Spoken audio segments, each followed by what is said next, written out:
शांति। आज का श्लोक है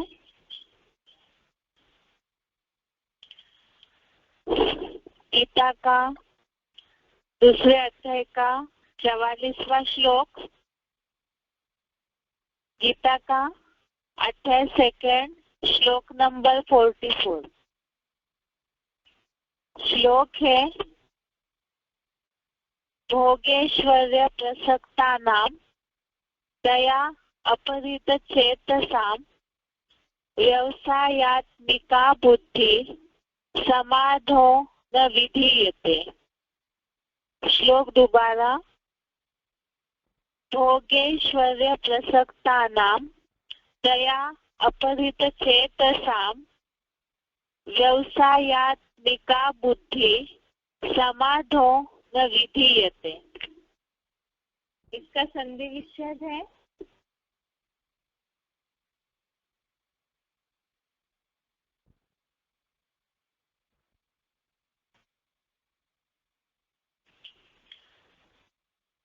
भोगेश्वर्य प्रसक्तानां दया अपहृत चेतसां व्यवसायात्मिका बुद्धि समाधो न विधीयते। संधि विच्छेद दोबारा। भोगेश्वर्य प्रसक्तानां दया अपहृत चेतसां व्यवसायात्मिका बुद्धि समाधो न विधीयते। शब्दों का अर्थ देखते हैं।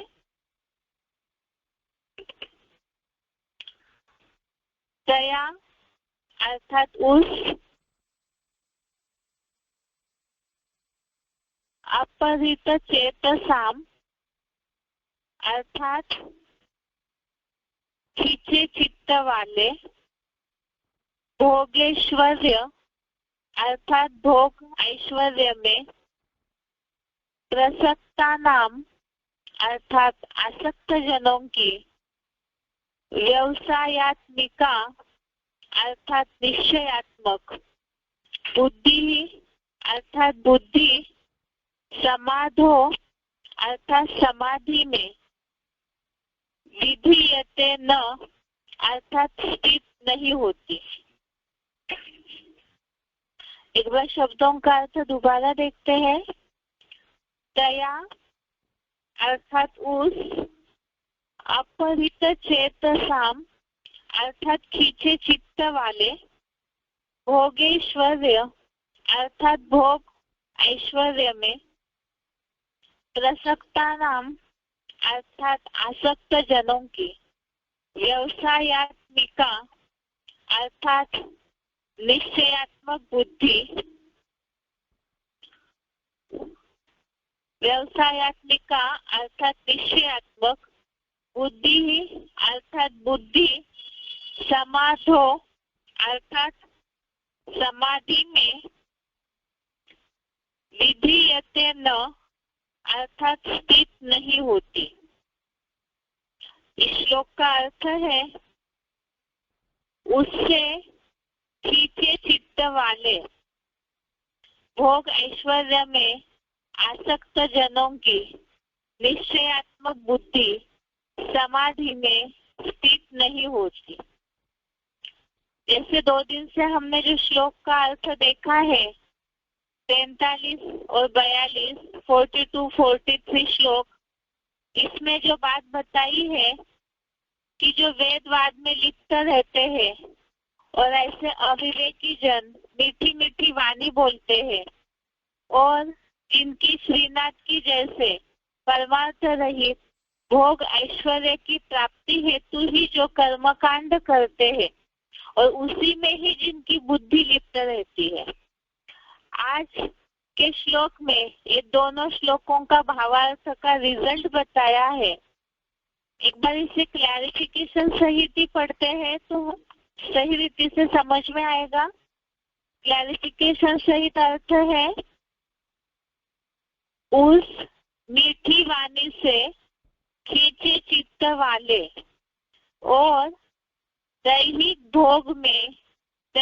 भोग ऐश्वर्य में अच्छे से आसक्त जनों की सरासर दिखावटी और झूठी परंपराओं में आसक्त ऐसी निश्चयात्मक बुद्धि कभी भी आत्मा के 84 जन्मों की संपूर्ण गहराई रूप समाधि में स्थित नहीं होती।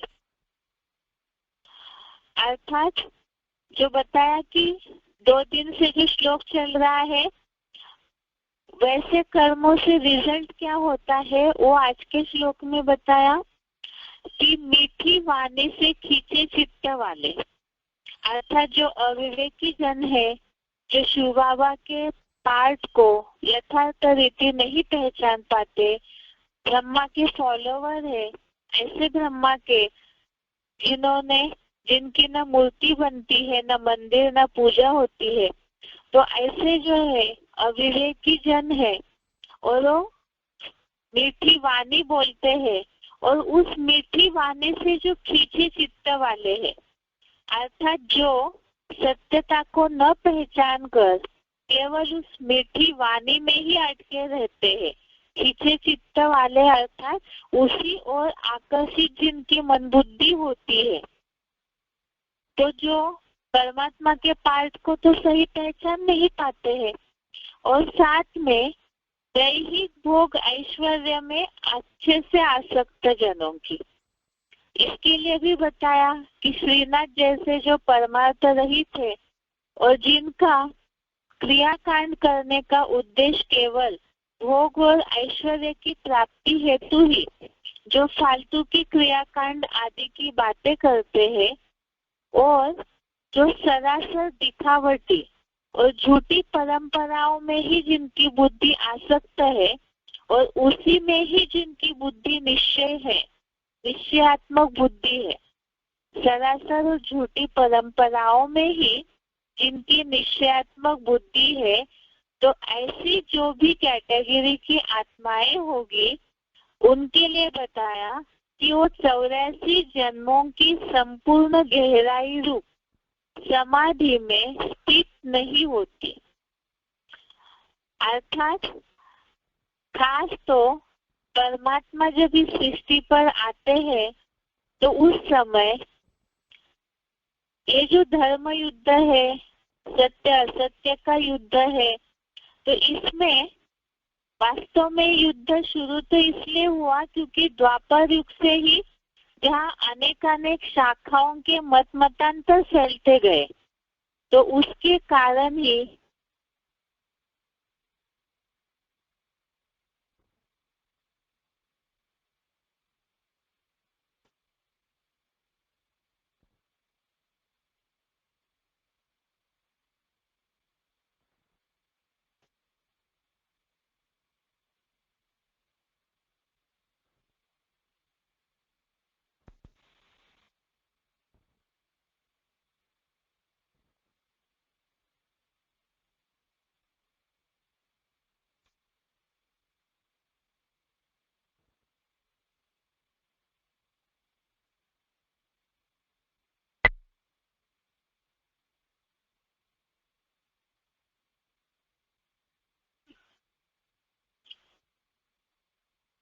नेटवर्क प्रॉब्लम के कारण फोन कट हो गया था।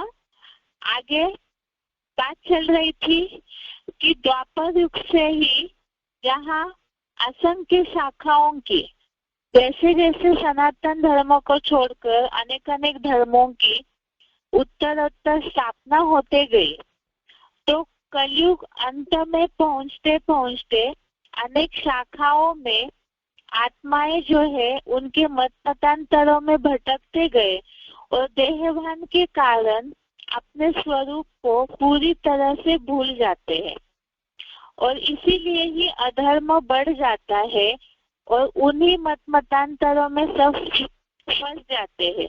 जैसे इस श्लोक में बताया, मीठी वाणी से खींचे चित्त वाले और दैहिक भोग ऐश्वर्य में देह के प्रति ही दैहिक भोग, देह के संबंधियों में, या तो जो ऐश्वर्य है, देह के सुख है, उसी में ही जो आसक्त रहते हैं, अटैच हो जाते हैं, और साथ में झूठी परंपराओं में जिनकी निश्चय बुद्धि हो जाती है, तो वो पूरी तरह से अपने स्वरूप को, स्वस्थिति को भूल जाते हैं। इसीलिए ही इस धर्म युद्ध का उद्देश्य है माया से युद्ध करना। जो मायावी लोग हैं या तो मायावी धारणाएं हैं, उनसे युद्ध करना। उनसे युद्ध करते करते जब पूरी तरह से बुद्धि पर जो लेप चढ़ा हुआ है, जंग चढ़ी हुई है अनेक मत मतांतरों की, गलत धारणाओं की, और जब उतर जाएगी, आत्मा अपने स्वरूप में टिक जाएगी, तब ही अपने सेल्फ रियलाइजेशन अर्थात अपने पार्ट को पहचान सकेगी कि पुरुषोत्तम संगम युग जो वैकुंठ लोकीय स्वर्ग है, उसमें क्या पार्ट है, हम किस कैटेगरी के देवता बनने वाले हैं, और 84 जन्मों में भी हमने क्या पार्ट बजाया है, और साथ में ही किस कारण आत्मा नीचे उतरी, ऊपर चढ़ने का कारण क्या है। तो ये सारी बातों का रियलाइजेशन जब आत्मा पूरी तरह से मायावी चक्करों से, या तो ये जो देह के सुख है, देह से पूरी तरह से आत्मा जब अलग हो जाएगी, डिटैच हो जाएगी, तब वही अपने 84 जन्मों के पार्ट का रियलाइजेशन करेगी। जिसके लिए यहाँ बताया कि आत्मा 84 जन्मों के संपूर्ण गहराई रूप समाधि में स्थित होना, वो उनकी हो सकती है जो देह से पूरी तरह से, देह की दुनिया से पूरी तरह से अपने को अलग हो कर लेंगे, या तो डिटैच कर लेगी आत्मा अपने को, तब ही अपना सेल्फ रियलाइजेशन कर सकते हैं। यहाँ इस श्लोक में जो भावार्थ बताया है, उसके हिसाब से जो इस तरह से दैहिक भोग में, ऐश्वर्य में, अर्थात इस दुनिया के जो सुख है, सरासर दिखावटी झूठी परंपराओं में, अर्थात जो भक्ति मार्गीय क्रिया कांड है, वो तो अल्पकाल का सुख देने वाले हैं, तो उसी में ही जिनकी बुद्धि आसक्त है, उसी में ही जो निश्चय बुद्धि है, तो ऐसी जो कैटेगरी की आत्माएं हैं, तो उनकी बुद्धि कभी भी, उनकी आत्मा 84 जन्मों के संपूर्ण गहराई रूप समाधि में स्थित नहीं होती है। तो इसीलिए बताया जो भी नंबरवार पुरुषार्थी अर्जुन है, तो उनके लिए भी ये बात है।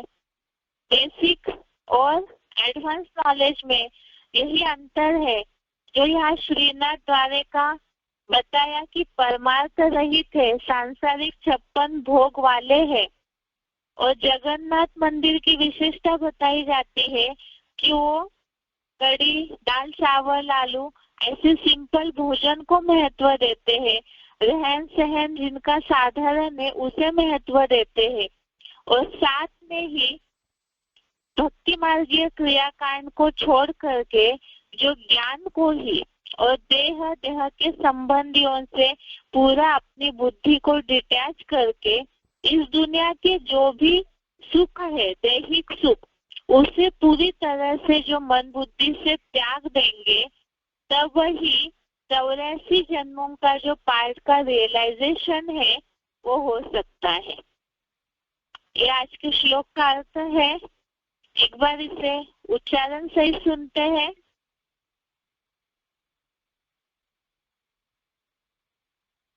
भोगैश्वर्य प्रसक्तानां तया परितचेतसा व्यवसायात्मिका बुद्धि समाधौ न विधीयते।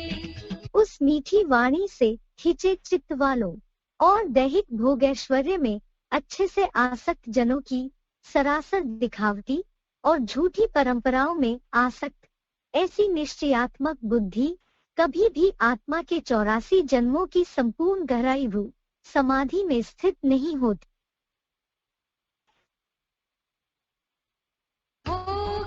ऐश्वर्यप्रसक्तानां तया परितचेतसा व्यवसायात्मिका बुद्धि समाधौ न विधीयते। उस मीठी वाणी से खींचे चित्त वालों और दैहिक भोग ऐश्वर्य में अच्छे से आसक्त जनों की सरासर दिखावटी और झूठी परंपराओं में आसक्त ऐसी निश्चयात्मक बुद्धि कभी भी आत्मा के 84 जन्मों की संपूर्ण गहराई रूप समाधि में स्थित नहीं होती।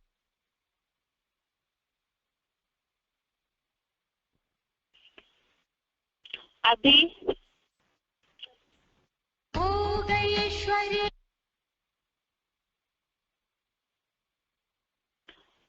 अभी इस हफ्ते के श्लोक का रिवीजन देखते हैं।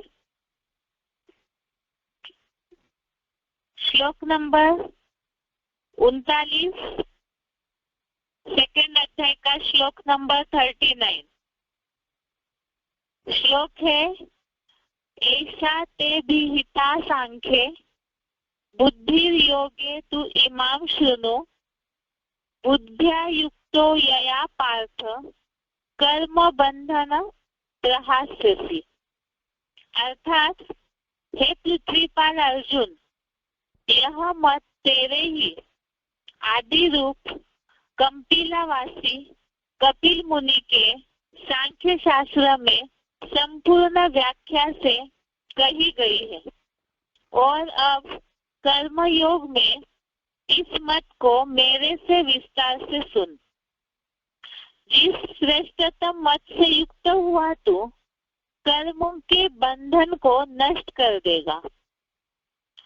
अर्थात जैसे हमने श्लोक समझते समय समझा था कि एडवांस कोर्स के मुताबिक शिव बाबा ने भी ये बात बताई है कि यहाँ जो संगम युग में पार्ट बजाते हैं वही आत्माएं द्वापर युग में बैठ करके अपनी कथा कहानियां शास्त्र लिखते हैं और साथ में ही यहाँ अर्जुन जो पुरुषार्थी रूप है उनका आदि रूप ही कंपिलावासी कपिल मुनि जिनके द्वारा सांख्य शास्त्र लिखा गया है।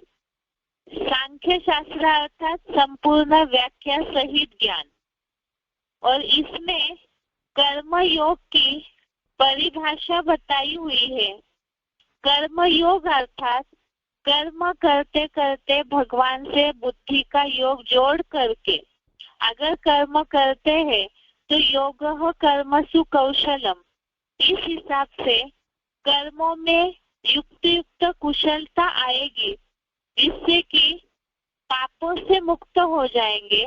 और वो कर्म कैसे करना है उसी के लिए ही सांख्य शास्त्र में मत दिया हुआ है। और यहाँ बेहद के हिसाब से जो मुरलियों की व्याख्या हमें मिलती है तो वही वास्तव में मुरली ही हमारे लिए श्रीमत है।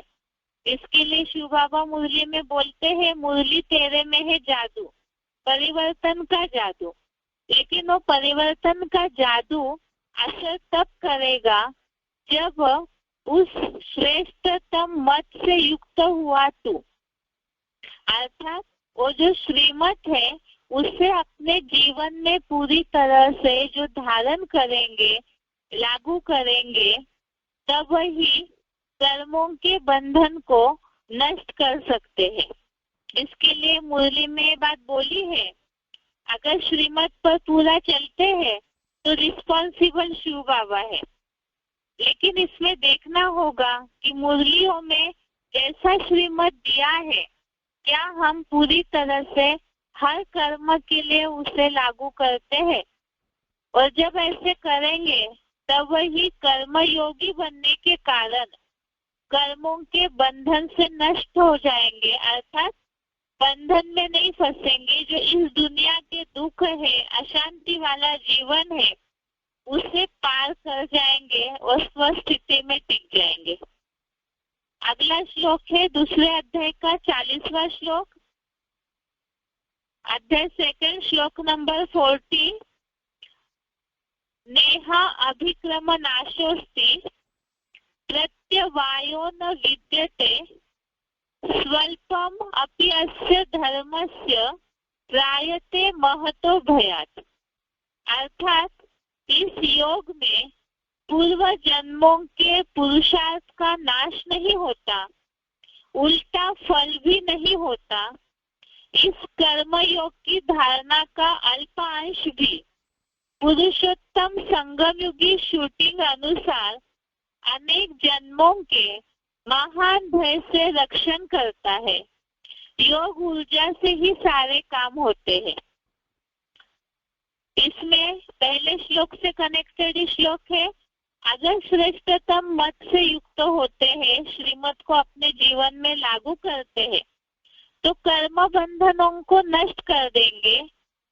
ऐसे कर्म योग में जो जुड़ते हैं, तो उनके लिए बताया उनके पूर्व जन्मों के पुरुषार्थ का नाश नहीं होता और उल्टा फल भी नहीं होता। अर्थात ऐसे कोई विघ्न नहीं आते हैं। और ये जो कर्म योग है, अर्थात खुद को आत्मा समझ करके परमात्मा में पूरा बुद्धि योग जोड़ना और फिर कर्म करना, इसे ही कर्म योग बोला हुआ है। इस कर्म योग की धारणा का अल्प अंश भी महान से महान भय से रक्षण करता है। सबसे महान भय है विनाश के समय जो महामृत्यु या महाकाल मंडराता है, या प्राकृतिक आपदाएं बहुत भयंकर रूप से विकराल रूप धारण करती है। तो ऐसे समय में भी कर्म योगी जो होंगे, जिन्होंने अपने अंदर परमात्मा से बुद्धि योग जोड़ के जो ऊर्जा भरी है, तो उसके कारण महान से महान भय से रक्षा हो जाती है।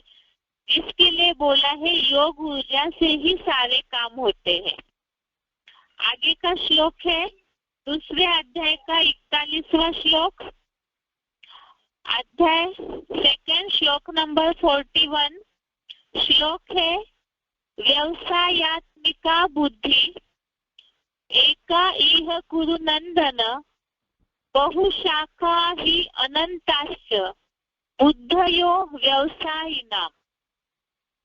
अर्थात हे कुरुवंशीय हर्षदाता प्रहलाद, इस योग में निश्चयात्मक ज्ञान एक से आता है, अतः श्रीमत एक अद्वैत शिव बाबा की ही है।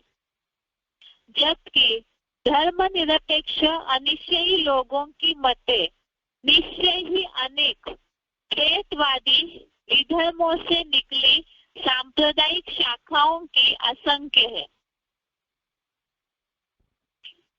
कर्म योग में श्रेष्ठ मत तो एक ही है, जो गॉड इज ट्रूथ कहा जाता है। तो उस शिव बाबा के द्वारा ही वो श्रेष्ठ मत मिलती है। और श्रेष्ठ मत अर्थात ही ज्ञान है, और उस ज्ञान को जो जीवन में धारण करते हैं, उनकी ही महान भय से रक्षा होगी। लेकिन बताया यहाँ पे जो धर्म को मानते नहीं, धर्म निरपेक्ष है, अर्थात कोई धर्म से अपेक्षा नहीं रखते, कोई धर्म पे जो विश्वासी नहीं रखते, तो ऐसे अनिश्चयी लोगों की मते निश्चय ही अनेक शाखाओं की असंख्य है। वास्तव में रिलीजियन इज माइट कहा जाता है। धर्म में ताकत होती है, धारणाओं में ताकत होती है, और जो पवित्र सत्य सनातन धर्म है उसमें ताकत है। लेकिन यहाँ पर जो कोई धर्म को मानते नहीं है, ऐसा जो पवित्रता को मान्यता देने वाला धर्म है, वास्तव में धर्म तो वो है जिसमें सही धारणाएं हो। और यहाँ पर ऐसे अनिश्चयी लोग कोई भी धारणाओं को मान्यता नहीं देते। तो ऐसे विधर्मों से निकली सांप्रदायिक शाखाओं की मते अनेक है। अर्थात ही सनातन धर्म के अलावा कल्प वृक्ष में जितने भी टालियां निकलती है, तो वो सब देहधारी धर्म पिताएं अपने अपने मत मतांतर फैलाते हैं, और वो शाखाएं उनके मत अनेक है। जिसके लिए श्लोक के समय हमने सिलेक्टेड पॉइंट भी सुने हैं कि ऐसे अनेक जगह जहाँ बुद्धि भटकते रहेगी तो बताया दुर्गति होगी, क्योंकि सत्य एक है, एक जगह टिके रहेंगे तब वही श्रीमत से सदगति होगी। और अनेक मनुष्य मतों से, जहाँ अनेक शाखाओं की विधर्मों से निकली हुई मतें अनेक है, तो उससे दुर्गति हुई होगी। इसके बाद आगे का श्लोक है दूसरे अध्याय का 42वां श्लोक, 42 नंबर श्लोक। याम इमाम पुष्पितां वाचम प्रवदन्ति अविपस्थितः वेदवादरताः पार्थ नान्यत् अस्ति इति वादिनः। अर्थात हे पार्थ, वेद वाद विवाद में लिप्त रहने सिवाय दूसरा मार्ग नहीं। ऐसा कहने वाले मंदिर मूर्ति पूजाहीन ब्रह्मा के भक्त अविवेकी जन है। ब्रैकेट में लिखा है बीकेस, जो ये फली फूली मीठी मीठी वाणी बोलते हैं, पश्चिम के श्रीनाथ मंदिर में माल पुए खाने वाले भोगी है। अर्थात बताया कि ऐसे जो अनेक शाखाओं की मतें जहाँ अनेक हो जाती है, तो उसमें से ये कैटेगरी बताई कि ये जो वेद वाद विवाद में लिप्त रहने के सिवाय दूसरा कोई मार्ग नहीं। मुरली में वार्तालाप में किसी ने पूछा है शास्त्रार्थ करना चाहिए या नहीं, इसके लिए शिव बाबा ने बोला शास्त्रों का अर्थ तो सिवाय शिव बाबा की कोई बता ही नहीं सकता है, तो पुरुषार्थियों को तो डिबेट करना नहीं है।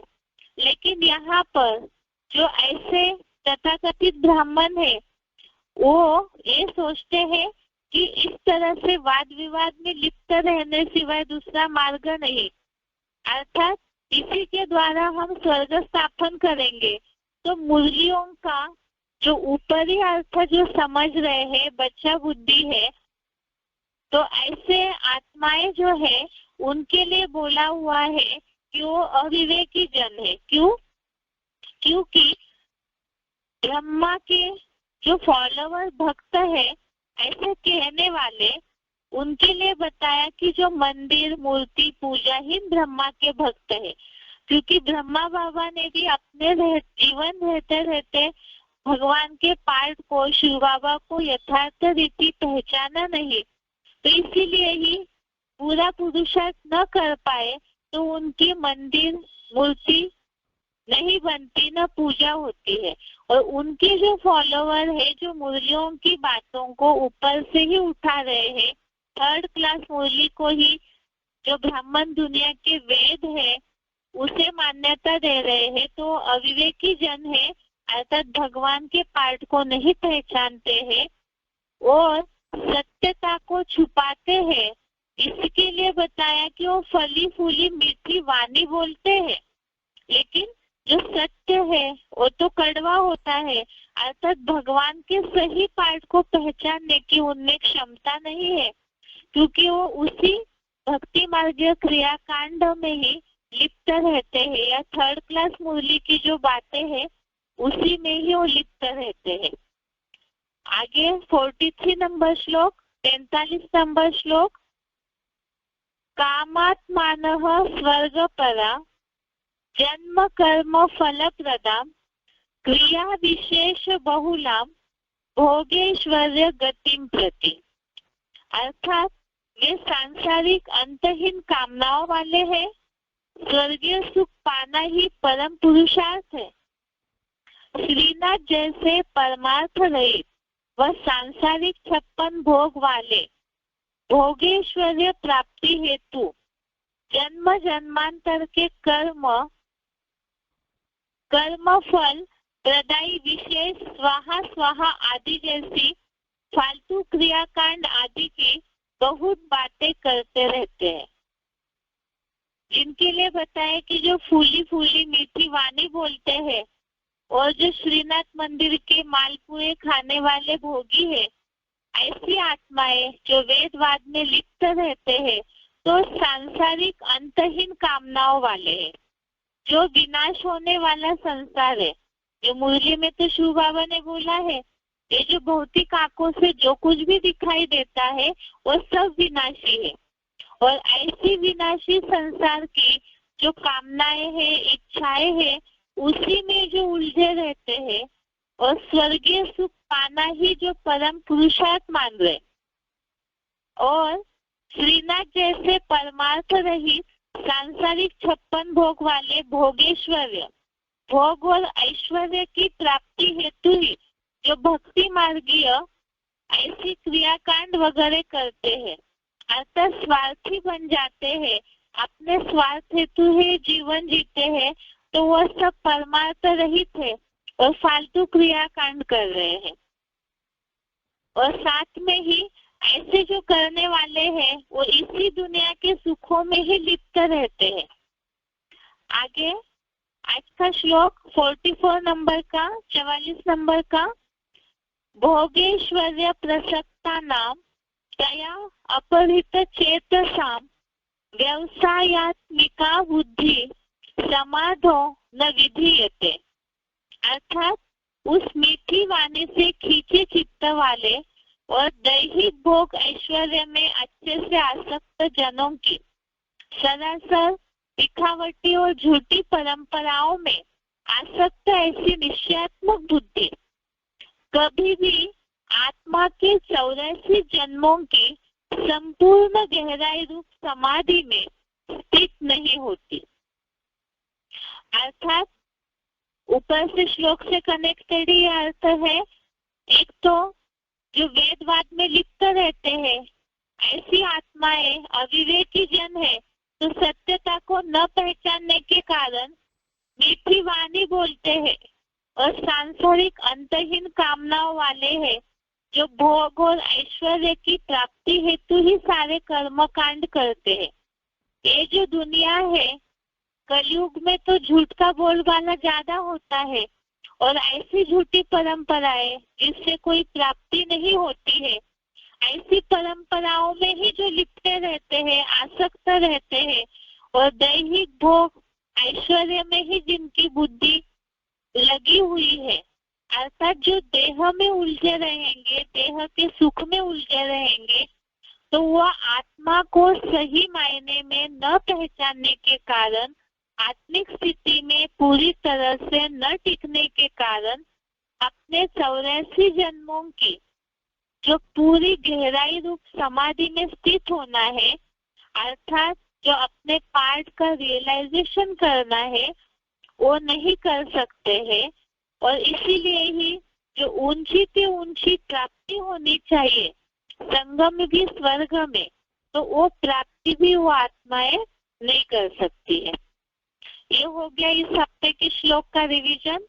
श्लोक नंबर 39 से श्लोक नंबर 44 तक कल के टेस्ट के लिए श्लोक है। आगे कल हम परम धाम का सिलेक्टेड क्लिप सुन रहे थे, उसमें से एक सिलेक्टेड क्लिप बाकी है, उसे सुन के फिर आगे बेसिक कोर्स का रिवीजन करते हैं।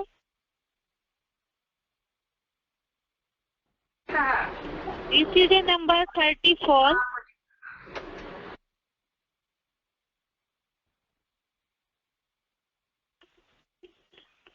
VCD नंबर 34, VCD नंबर 34 में शुरू में ही 1 मिनट के बाद ही पॉइंट है। ये बाप कौन है?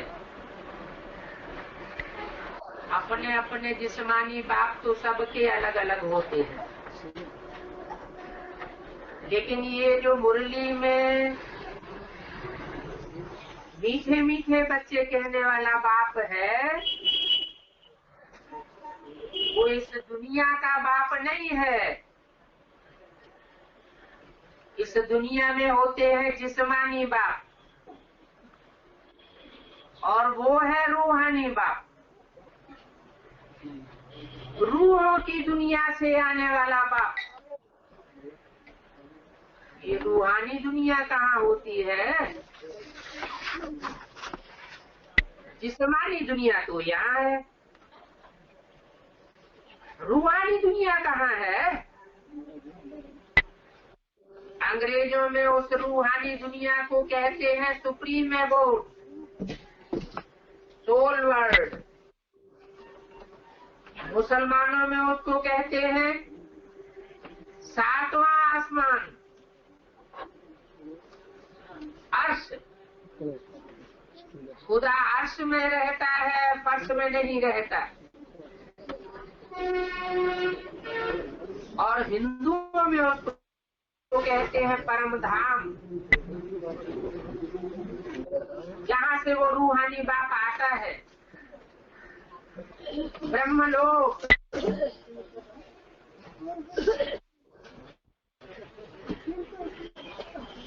उस ब्रह्मलोक से जहाँ आत्माएं बिंदु बिंदु रूप में, स्टार रूप में रहती है, वहाँ उनके जिस्म नहीं होते, शरीर नहीं होते।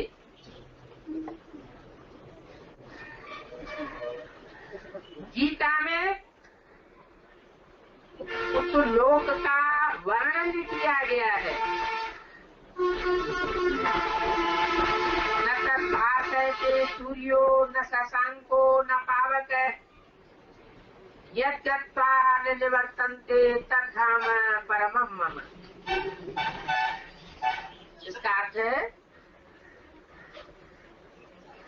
उस ब्रह्मलोक में जो रूहानी बाप का घर है, हम आत्माओं का घर है, वहाँ न सूरज चांद सितारों का प्रकाश पहुँचता है, न अग्नि का प्रकाश पहुँचता है। सूरज चांद सितारों की दुनिया से परे वो परम धाम है, जहाँ का मैं रहने वाला हूँ। गीता में ऐसा श्लोक आया है। भगवान स्वयं कहता है कि मैं इस पाप की दुनिया का रहने वाला नहीं हूँ, मैं ऊंचे से ऊंचे धाम का रहने वाला हूँ। गाते भी हैं, ऊंचा तेरा नाम, ऊंचा तेरा काम, ऊंचा तेरा धाम, फिर भूल जाते हैं।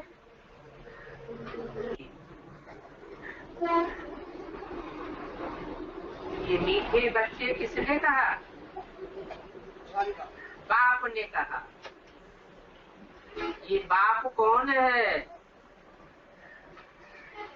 अपने अपने जिस्मानी बाप तो सबके अलग अलग होते हैं, लेकिन ये जो मुरली में मीठे मीठे बच्चे कहने वाला बाप है, वो इस दुनिया का बाप नहीं है। इस दुनिया में होते हैं जिस्मानी बाप, और वो है रूहानी बाप। रूहों की दुनिया से आने वाला बाप। ये रूहानी दुनिया कहाँ होती है? जिस्मानी दुनिया तो यहाँ है, रूहानी दुनिया कहाँ है? अंग्रेजों में उस रूहानी दुनिया को कहते हैं सुप्रीम एबोर्ड, सोल वर्ल्ड। मुसलमानों में उसको कहते हैं सातवां आसमान, अर्श। खुदा अर्श में रहता है, फर्श में नहीं रहता। और हिंदुओं में उसको कहते हैं परम धाम, जहाँ से वो रूहानी बाप आता है, ब्रह्मलोक।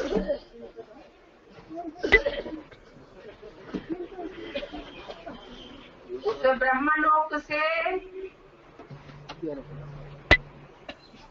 जहाँ आत्माएं बिंदु बिंदु रूप में, स्टार रूप में रहती है, वहाँ उनके जिस्म नहीं होते, शरीर नहीं होते।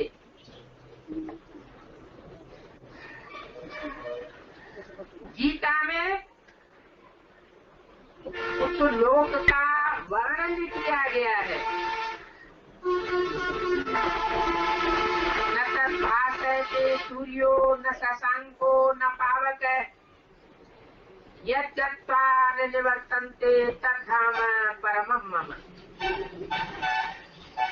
इसका अर्थ है उस ब्रह्मलोक में जो रूहानी बाप का घर है,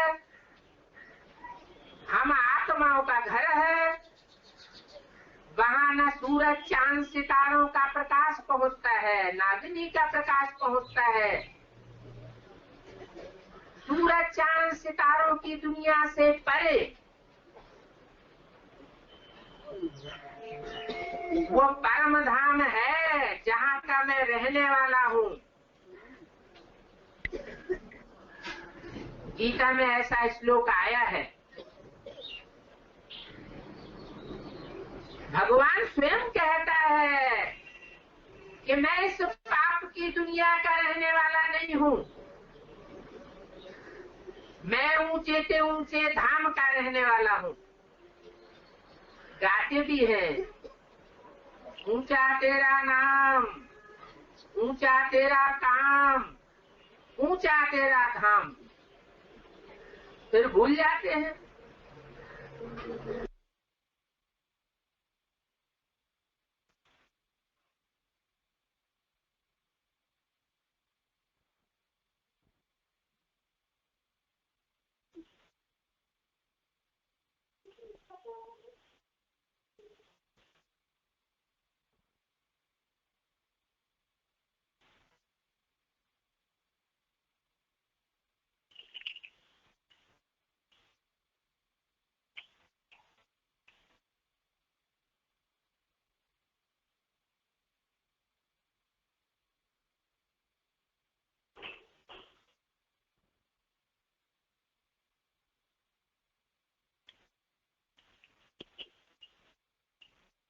आगे बेसिक कोर्स देखते हैं। बेसिक कोर्स में पहले रिवीजन देखेंगे, उसके बाद जो समय है उसमें एक टॉपिक।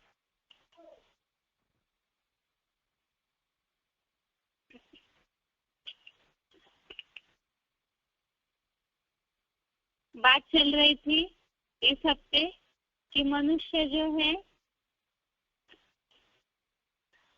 अपने जन्मों को नहीं जानते हैं, परमात्मा जानते हैं, जिसके लिए हमने श्लोक देखा था चौथे अध्याय का 5वां श्लोक, अध्याय 4 श्लोक नंबर 5। इसमें बात आई है कि परमात्मा जो है, आत्माएं तो जन्म मरण के चक्र में आती है, परमात्मा नहीं आते हैं। इसीलिए वो सभी जो नंबरवार अर्जुन है उनके जन्मों को जानते हैं।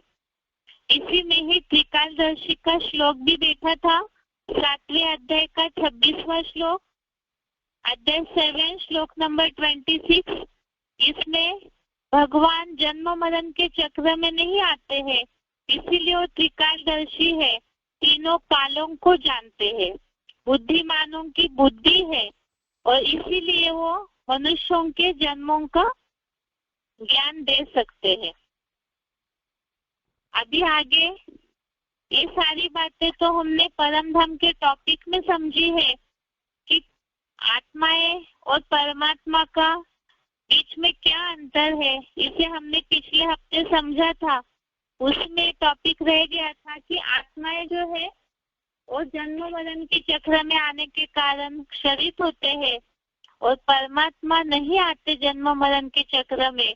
देह की दुनिया से उनका कोई कनेक्शन नहीं है, तो अक्षर है, सुप्रीम अथॉरिटी है। अभी बात चल रही थी कि परम धाम में आत्माओं का जो सेटिंग है, आत्माओं का क्रम है, और जैसे चित्र में 3 लोग के दिखाया है कि आत्माओं को एक तो सेटिंग में दिखाया हुआ है, दूसरी बात यहाँ सृष्टि पर आत्माएं जिस तरह से भी पार्ट बजाती है उसी आधार से परम धाम में उनका क्रम निश्चित होता है। जो भी जन्म मरण के चक्र में आने वाली आत्माएं हैं, जितनी भी भोगी आत्माएं हैं, वो जितना सृष्टि मंच पर श्रेष्ठ कर्म करेगी, बुद्धि से जितना ऊंची रहेगी, तो उतना ही वो भगवान के नजदीक रहने वाली होती है। और जितना जो सृष्टि रंग मंच पर नीचा नीचा कर्म करने वाली होती है, बुद्धि का स्तर जिनका जितना नीचा होते जाता है, उनकी संख्या भी जास्ती होती जाती है। और धीरे धीरे वो आत्माएं जिस तरह से दिखाया है पर 3 लोक के चित्र में, उल्टा जो वृक्ष है वो नीचे की ओर बढ़ा हुआ दिखाया हुआ है। और परम धाम में भी जो आत्माओं का सेटिंग है, उसमें भी नीचे की ओर संख्या ज्यादा है, क्योंकि श्रेष्ठ पार्ट बजाने वाले कम और नीचा पार्ट बजाने वाले ज्यादा होते हैं। अभी बात है कि ये जो आत्माएं है परम धाम में, वो किस आधार से वह उच्च नीच होती है। एक तो बुद्धि का बताया, दूसरी बात है कि जो आत्मा जितनी सूक्ष्म होगी उतनी ज्यादा पावर वाली होगी, और पृथ्वी से उतनी ज्यादा ही वो दूर जा सकेगी, 5 तत्वों के आकर्षण से भी उतनी ही दूर जा सकेगी। जैसे ही सिलेक्टेड क्लिप में भी हमने सुना था कि परम पृथ्वी गोल है, उसके ऊपर आसपास पूरा परिधि में वायुमंडल है, उसके ऊपर स्पेस है जो सूरज चांद सितारों की दुनिया है, और उसके ऊपर ऊपर जितना जाएंगे वो अनंत आकाश है। और उसमें जितनी जो आत्मा ऊंची स्टेज वाली बुद्धि से परे रहने वाली होगी, वो परम धाम में उतना ही ऊपर होगी। और जैसे सुप्रीम सोल वो पूरा परिधि को घेर के रहते हैं, उनको कोई भी क्रॉस नहीं कर सकता है, तो इसी तरह से जो आत्मा जितनी परे से परे पार्ट बजाने वाली होगी, तो वो अपने से नीचे वालों को अपने परिधि में रखती है, अर्थात कंट्रोल में रख सकती है। जिसके लिए बताया कि इसी हिसाब से बुद्धि की कैटेगरी, बुद्धि की लेवल के हिसाब से परम धाम में आत्माओं का सेटिंग रहता है। तो उसमें पहले श्रेष्ठ मनुष्य आत्माएं रहेगी, उसके बाद कैटेगरी धीरे धीरे अलग अलग जो धर्मों की आत्माएं हैं, जितना जितना उनकी बुद्धि की स्टेज नीचे होती जाती है, उतना उतना ही वो नीचे नीचे की ओर दिखाई गई है। और उससे नीचे फिर जानवर है, पशु पंछी है, उनकी आत्माएं, उसके बाद कीड़े मकोड़े, फिर कीटाणु, ऐसे धीरे धीरे जिनकी जैसी चैतन्यता कम, समझ शक्ति कम, तो ऐसे ऐसे नीचे कैटेगरी की आत्माएं उतना नीचे की ओर है, अर्थात पृथ्वी और उनका जो डिस्टेंस है वो नजदीक रहेगा, क्योंकि वो कम चैतन्यता वाली होती है, कम बुद्धि वाली होती है। उससे नीचे पेड़ पौधों की आत्माएं हैं, पेड़ पौधों में भी आत्मा रहती है। इसकी खास बात कि पेड़ पौधों में आत्मा रहती, हो सकता है जिज्ञासु इस बात को पूछे, तो इसका प्रूफ ये है कि जैसे पेड़ की अगर कोई टाली काट देते हैं तो एक तरफ से वो सूखने लगता है, तो चैतन्यता है उनमें, लेकिन और प्राणी और जो भी चैतन्य आत्मा है उनकी तुलना में जैसे बुद्धि की लेवल होनी चाहिए, या और जो इंद्रिया है, ये तो बताया मनुष्यों की तुलना में, और जो भी कैटेगरीज है योनिया है, उनमें तो इंद्रिया भी कम, समझ कम, बुद्धि की पावर कम रहती है। इस हिसाब से दूसरी बात है कि पेड़ों में जैसे अपनी जाति को बढ़ाने की क्षमता है, कलम काट के लगाते हैं तो भी पेड़ बढ़ते हैं, बीजारोपण होता है, तो उससे भी पेड़ पौधे अपनी जो जाति है उसको बढ़ाते हैं। तो इस हिसाब से उनमें जो चैतन्यता है, इस हिसाब से बताया कि पेड़ पौधों में भी आत्माएं रहती है, लेकिन वो और योनियों की तुलना में बहुत कम समझ वाली है, इसीलिए वो नीचे नीचे की ओर रहती है। और जितनी जो ऊंची स्टेज वाली आत्मा होगी वो परम धाम से सृष्टि पर, सात्विक सृष्टि पर पहले आती है, और जितना जो तामसी आत्माएं होगी वो उतना ही बाद में आती है। अब इसके बाद हमने समझा था कि परम धाम में जो आत्माओं का सेटिंग है और नीचे जो उल्टा वृक्ष दिखाया है उसका कोई कनेक्शन है क्या? जैसे अभी तक हमने समझा कि आत्माएं जितना श्रेष्ठ और नीच कर्म करने वाली होगी उसी हिसाब से परम धाम में उनका सेटिंग रहता है, लेकिन कर्म तो यहाँ किया जाता है सृष्टि पर। यहाँ सृष्टि पर ही उनका ये स्टेज नोंद हो जाती है, क्योंकि ये सृष्टि रूपी रंगमंच है और यहाँ पर आत्माएं जन्म मरण के चक्र में आते आते अपना पार्ट बजाते रहती है, और जितनी जो आत्मा देह भान में आएगी उतना ही वो विकारों में लिप्त होकर के नीचा पार्ट बजाने लगती है।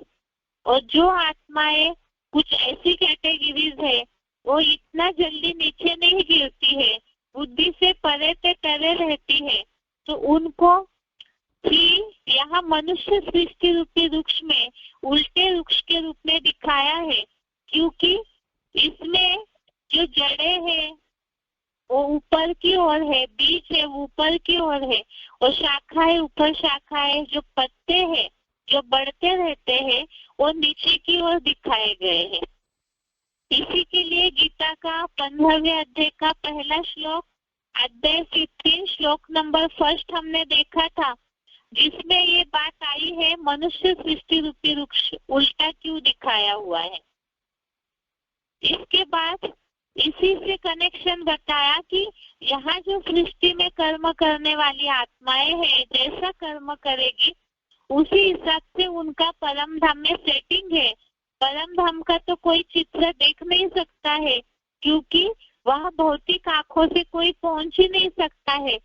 तो यहाँ ही वो सब बातें कर्म के आधार से, वाइब्रेशन, संकल्प जो भी सृष्टि पर प्रत्यक्ष होता है, और उसी आधार से सृष्टि पर जैसे जैसे जिनका पार्ट क्लियर होगा उसी आधार से परम धाम में भी उन आत्माओं का सेटिंग होता है। आगे है ये जो बताया कि इस मनुष्य सृष्टि रूपी वृक्ष में यहाँ आत्माएं जन्म मरण के चक्र में लगातार आते रहती है, वैरायटी पार्ट बजाते रहती है। एक बार कोई आत्मा परम धाम से आ जाती है तो वो इस देह के पिंजरे में बंधने के कारण, जो हमने पहले भी देखा, प्रकृति का जो सत्वस्तम गुण है, ये गुण जो है वो देह में आत्मा को बांध देते हैं और वो यहाँ ही जन्म लेते रहती है।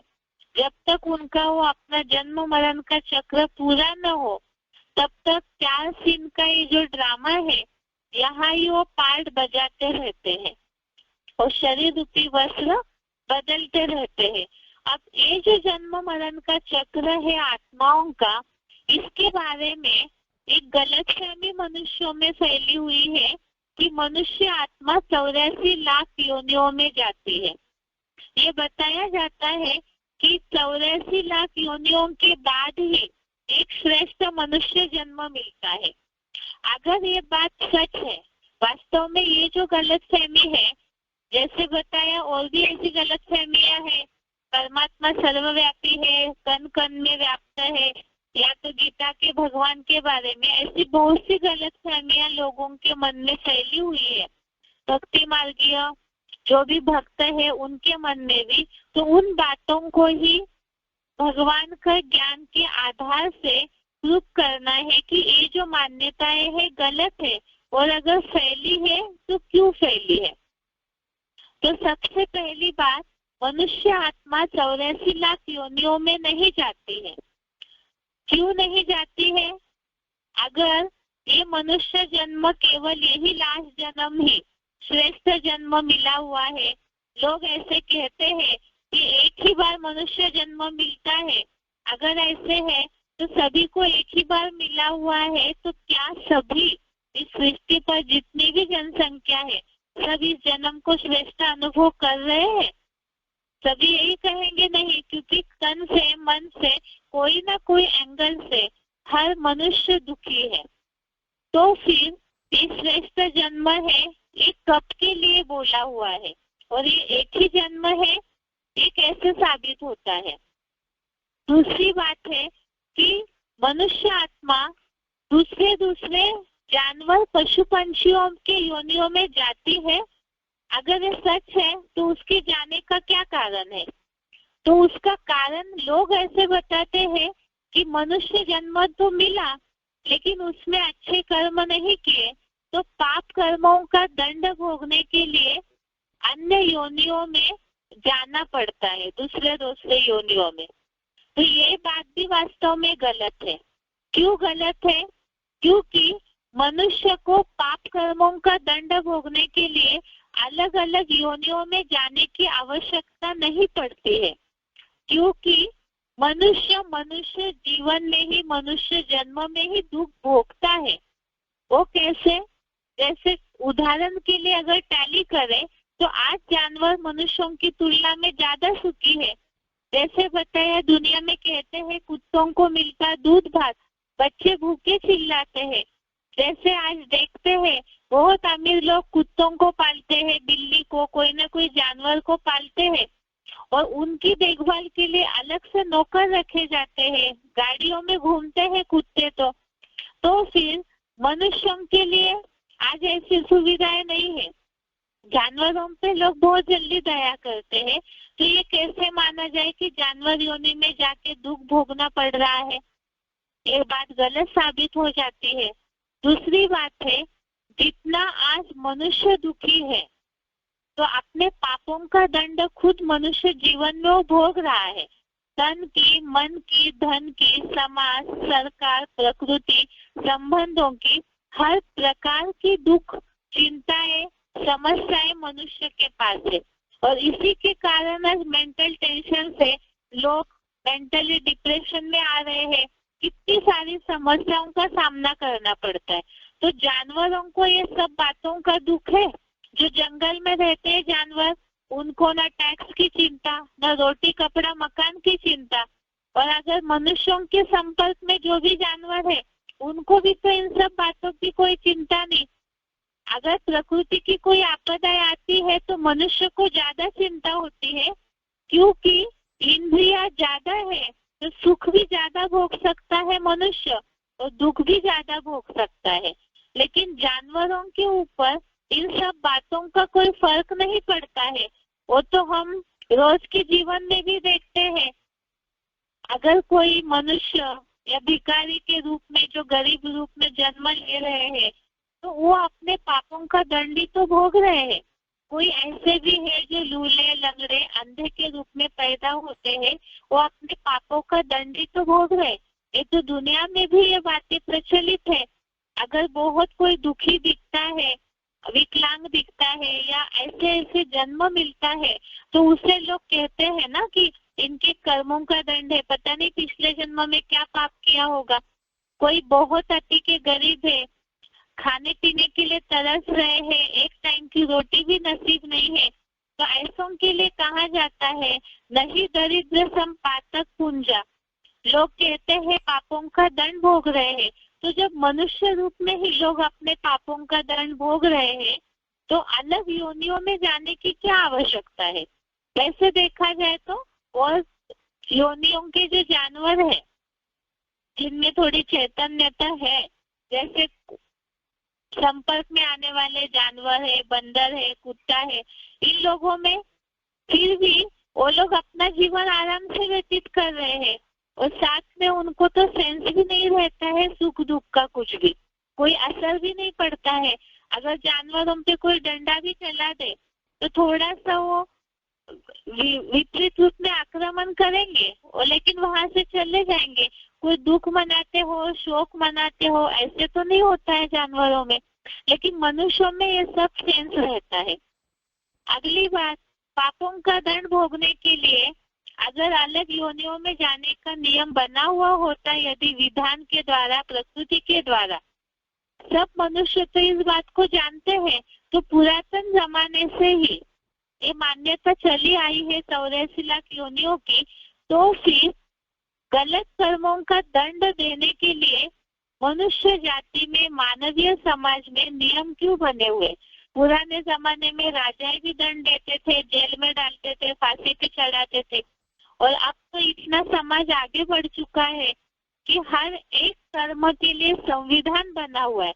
हर पाप का दंड संविधान के द्वारा, गवर्नमेंट के द्वारा दिया जाता है। तो जो बनाने वाले हैं वो भी तो मनुष्य है। वो क्या नहीं जानते कि 84 लाख योनियों से मनुष्य जाते हैं तो जन्म लेकर के दंड तो भोगेंगे, इस जन्म में छोड़ दे सबको। अगर ऐसे हो तो अभी ही इतना संविधान बनने पर भी अत्याचार, हिंसाचार, पापाचार इतना अति को पहुंचा हुआ है। और अगर इस तरह छोड़ दिया जाए तो ये दुनिया जो अभी नरक है वो तो फिर देखने लायक, सुनने लायक ही नहीं रहेगी। तो वास्तव में पापों का दंड भोगने के लिए अलग योनियों में जाने की आवश्यकता नहीं है। मनुष्य मनुष्य रूप में ही पापों का दंड भोगता है।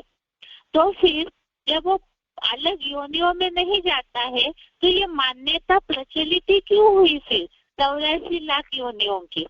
इसके लिए बताया, इसलिए क्योंकि जन्म मरण के चक्र में आते आते मनुष्य जानवर की तरह जिंदगी जीने लगता है।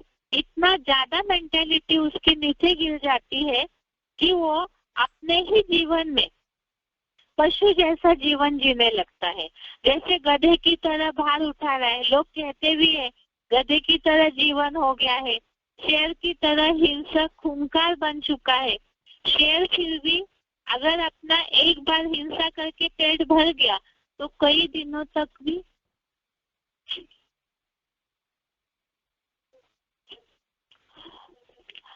जैसे शेर फिर भी अपना अगर पेट पूर्ति हो जाए तो स्वार्थी नहीं बनता है, लेकिन मनुष्य उससे भी बदतर अपने स्वार्थ के लिए चाहे कितना भी अपने पास धन संपदा हो तो भी हिंसक, खूंखार बन चुके। आज जो भी हिंसाचार हो रहा है तो वो इसी कारण हो रहा है क्योंकि स्वार्थ, देह की पूर्ति हेतु। तो शेर से भी खूंखार हो गया है, कीड़े मकोड़ों की तरह दुखदाई हुए हैं। जैसे बताया बिच्छू पे आक्रमण कोई करे तो ही डंक मारे, लेकिन मनुष्य तो बिना कारण ही औरों को डंक मारते हैं। सर्प की तरह विषैले हो चुके हैं, जो लोग कहते भी है अपनी दैनिक भाषा में कि सांप की तरह दो मुंह है। बंदर की तरह विकारी हो चुका है, अति का मोही, लोभी, कामी हो चुका है। तो मनुष्य ही पशु की तरह अपना जीवन जी रहा है। 84 लाख जो भी अलग अलग कैटेगरीज के हैं, मुर्गियों में तो शिव बाबा इन सब बातों का क्लैरिफिकेशन देते ही है। तो इस तरह से मनुष्य का जीवन हो चुका है। तो वास्तव में इसीलिए ही ये प्रचलन हो गया 84 लाख योनियों में जाते हैं।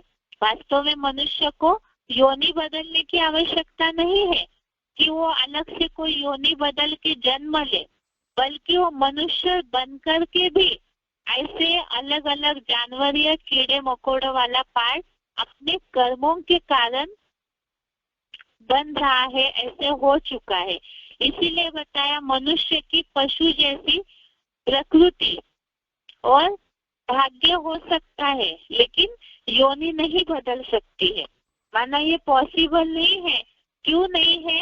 क्योंकि आत्मा, सभी के अंदर आत्मा तो है, लेकिन मनुष्यों की आत्मा की जाति अलग है और जानवर, पशु, पंछी, कीटक, मकोड़े, उनकी आत्मा रूपी बीज की जाति अलग अलग है। तो उसका क्या कनेक्शन है इससे, इसे हम अगले हफ्ते देखते हैं। आज के लिए यहाँ तक ही। ओम शांति।